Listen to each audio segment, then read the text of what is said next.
నమస్తే. శ్రీ గురుభ్యో నమః. శ్రీమాత్రే నమః. ఆదిత్యాయ చ సోమాయ మంగళాయ బుధాయ గురు శుక్ర శనిభ్యే రాహవే కేతవే నమః.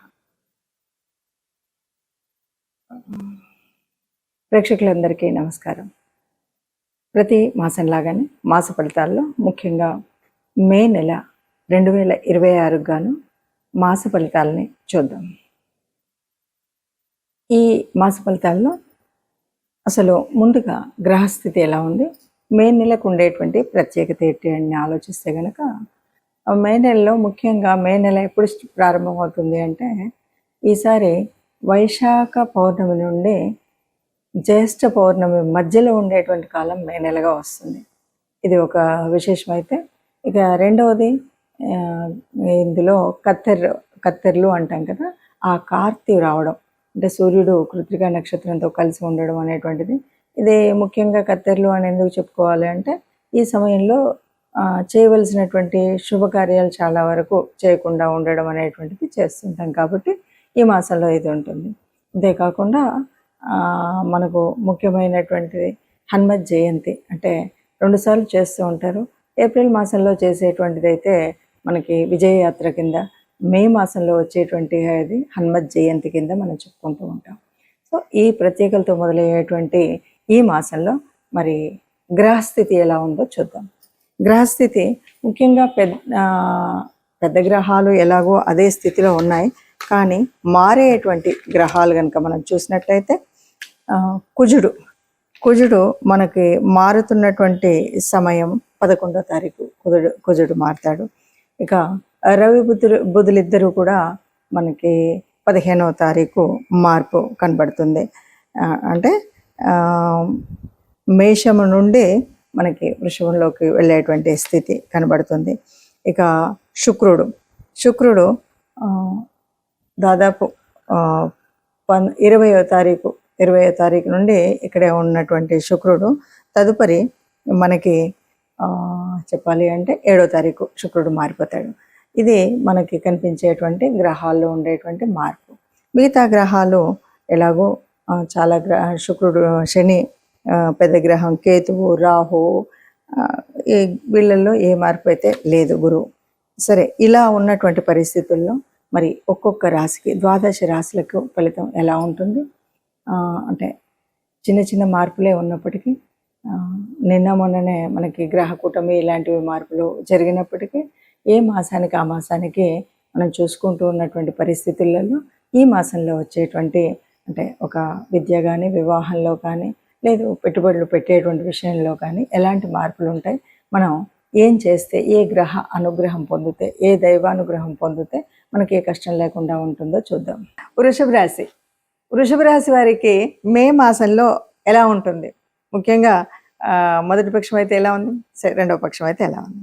మే రాశికి వ్యయ జన్మమందు, వ్యయంలోకి రవి సంచారం ఉంటుంది కాబట్టి, అట్లాగే 11న కుజుడు వ్యయగతుడు పక్కకి వెళ్ళిపోతాడు కాబట్టి మనకి మాసారంభం అంతా కూడా ఉత్సాహంగా ఉంటుంది.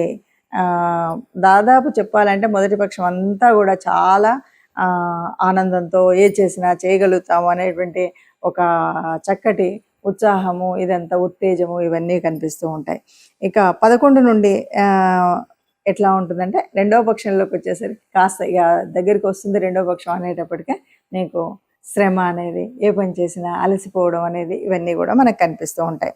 ఇక ఆర్థిక విషయాల్లో బాగా జాగ్రత్తగా ఉండాలని చెప్పాలి. ఆరోగ్యమైనా సరే, కేవలం ఆరోగ్యం అనగానే ఏదో గ్రహాలు అనుకుంటే లేదు అని కాదు.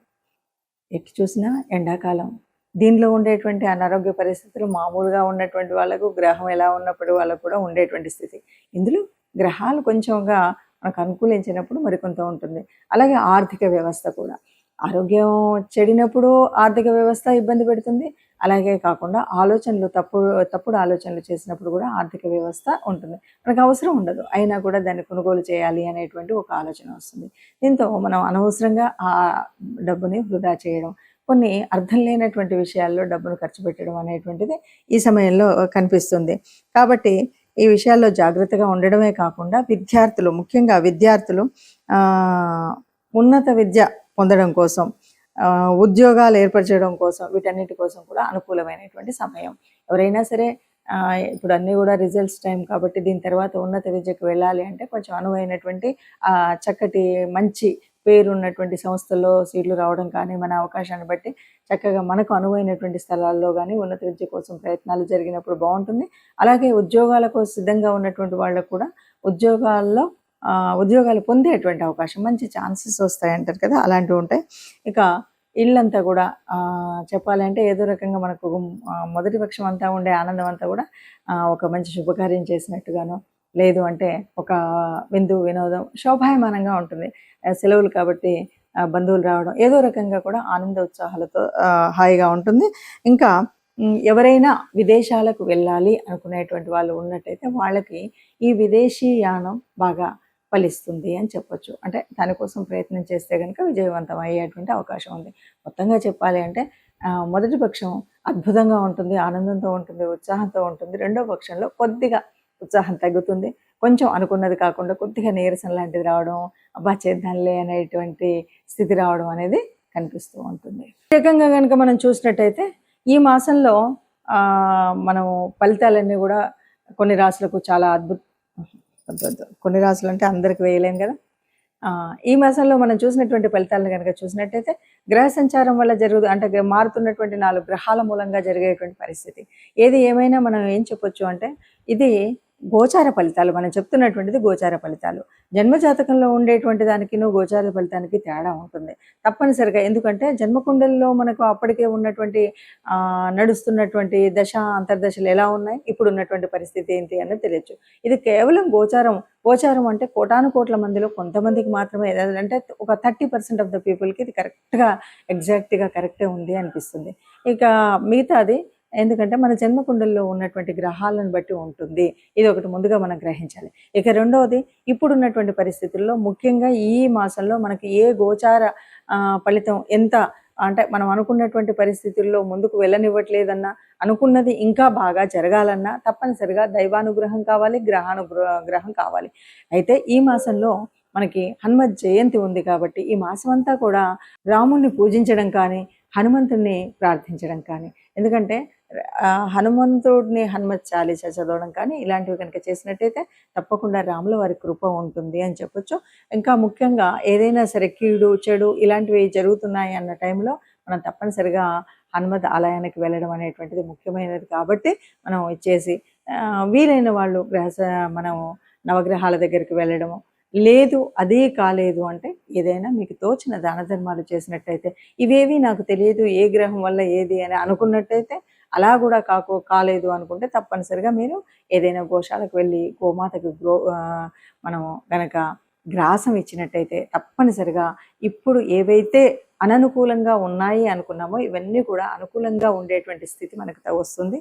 అందరూ హాయిగా ఆనందంగా ఉంటారు. ఇవి పెద్దగా భయపెట్టేటువంటి పరిస్థితి ఏం కాదు. మాసంలో చిన్న చిన్న మార్పులు జరుగుతాయి, ఆ చిన్న చిన్న వ్యత్యాసాలు కనబడుతూనే ఉంటాయి. మనం పట్టించుకున్నట్టయితే అంతగా ఉండదు. ఆత్మ నిగ్రహం ఉండాలి, అట్లాగే ఆత్మబలంతో సాగితే ఎంతటి మొండి పనైనా మనం పూర్తి చేసుకోగలుగుతామని తెలియజేస్తూ, మనకి మే మాసంలో వచ్చేటువంటి పండగ ముఖ్యమైనటువంటిది, అందరికీ ఇష్టమైనటువంటిది, ముఖ్యంగా యువతకి చాలా ఇష్టమైనటువంటి పండగ హనుమత్ జయంతి వస్తుంది. చాలామంది అడుగుతూ ఉంటారు, హనుమత్ జయంతి మొన్ననే కదండి చేసుకున్నాము, మళ్ళీ ఇప్పుడు ఏంటి అని. ఇక్కడ మనకు కనిపించేటువంటిది ఏంటి అంటే, ఒక ఉత్సవం మొట్టమొదటిగా వచ్చేటువంటి దాన్ని హనుమత్ విజయ యాత్రగా చెప్పుకుంటాం. రెండవది హనుమత్ జయంతి. హనుమంతుడు పుట్టడము అంటే ఈ లోకాలన్నింటినీ కాపాడడం అనే చెప్పాలి. హనుమత్ జయంతిని మనం అంత విజయోత్సవంగా విజయయాత్రలు చేసుకుంటూ చక్కగా ఎటు చూసినా కూడా కాషాయ వర్ణాలతో హనుమత్ ధ్వజాలతో అందరూ కూడా ఆనందంగా ఎందుకు తిరుగుతారంటే, ఆనాడు రామాయణ కాలం నాడు మరి రాముడి జయానికి మూల కారణమైనటువంటి వాడు. అలాగే ఇప్పటికీ అప్పటికి ఎప్పటికి కూడా ఒక తేజస్సు కానీ, ఒక చైతన్యం అంటే ఎలా ఉండాలి, ఒక దాసతత్వం అంటే ఎలా ఉండాలి, ఒక స్నేహం అంటే ఎలా ఉండాలి, విజ్ఞానంలో నవవ్యాకరణం తెలిసినటువంటి వాడు అంటే ఎలా ఉండాలి, ఒక కార్యశూరత్వంలో ఎలాంటి స్థితి ప్రజ్ఞత ఉండాలి, కార్యాన్ని సాధించుకురావడంలో ఎలా ఉండాలి, ఇవన్నీ మనకు చెప్పేటువంటి వారు హనుమంతుల వారు. అందువల్ల హనుమత్ జయంతి మనందరికీ కూడా ఎప్పటికీ చైతన్యాన్ని అందించేటువంటిది. ఒక పనిని నిర్విఘ్నంగా పూర్తి చేయగలిగే శక్తి సామర్థ్యాలు కావాలి అంటే హనుమత్ జయంతిలో మనము ఆ రోజు హనుమంతుడిని ప్రార్థించడం, పూజించడం, హనుమాన్ చాలీసా చదవడం, మరి దండకాన్ని చదువుతామా, లేదు సింధూరాన్ని వేయిస్తామా, వడమాల వేయిస్తామా, ఇవి ఏవున్నా సరే ఇవన్నీ కూడా మన పూజా విధానంలో ఒక భాగమే అనుకుంటాం. హనుమత్ దేవాలయాల దగ్గరికి వెళ్ళి చక్కగా మన వాహనాల్ని ఏ రకమైన ఇబ్బందులు రావద్దని పూజించుకోవడం, మనం అక్కడికి వెళ్ళి నాకు ఏ రకమైనటువంటి దుష్ట పీడలు ఇలాంటివి ఏవి నా శరీరానికి రాకూడదని దైవ అనుగ్రహం పొందడం, ఇవన్నీ ఒక ఎత్తు. ఇవి కాకుండా మనం హనుమంతుడి నుండి నేర్చుకోవాల్సినటువంటిది ఏమిటి అంటే, ఎంతటి వాడైనా సరే ఎక్కడ ఎదగాలో ఎక్కడ ఒదగాలో ఇది తెలిసినటువంటి వాడు హనుమంతుడు. ఎక్కడ స్నేహాన్ని ఎలా చేయాలో, ఎవరితో ఎలా మాట్లాడాలో, అంటే నవవ్యాకరణ పండితుడు. అలాగే గురువు దగ్గర ఎట్లా ఉండాలో, మరి ఆయనకు సాక్షాత్తు సూర్యభగవాన్ని గురువుగా తాను రిక్వెస్ట్ చేసిండనే చెప్పాలి అంటే, ఎందుకంటే సూర్యభగవానుడు నిరంతరం చలిస్తూ ఉండేటువంటి ఆయన దగ్గరికి తనతో పాటు తిరుగుతూ నవవ్యాకరణాలను నేర్చుకున్నటువంటి మహాపండితుడు. కాబట్టి విద్యార్థి లోకానికి ఎప్పటికి కూడా మనం ఏదైనా జ్ఞానం నేర్చుకోవాలంటే ఎలా ఉండాలి, ఎంత నిరంతర ప్రయత్నం ఎలా ఉండాలి, ఇవన్నీ విషయాలు చెప్పేటువంటిది అది. అంతేకాదు ఒక కార్యాన్ని సాధించాలి అంటే కేవలం రామనామంతో నేను ఏదైనా చేయగలుగుతాను అనేటువంటి సంకల్పంతో గట్టిగా ఉండి అన్నీ రాముడే చేస్తున్నాడు అని చెప్పేటువంటి వాడు.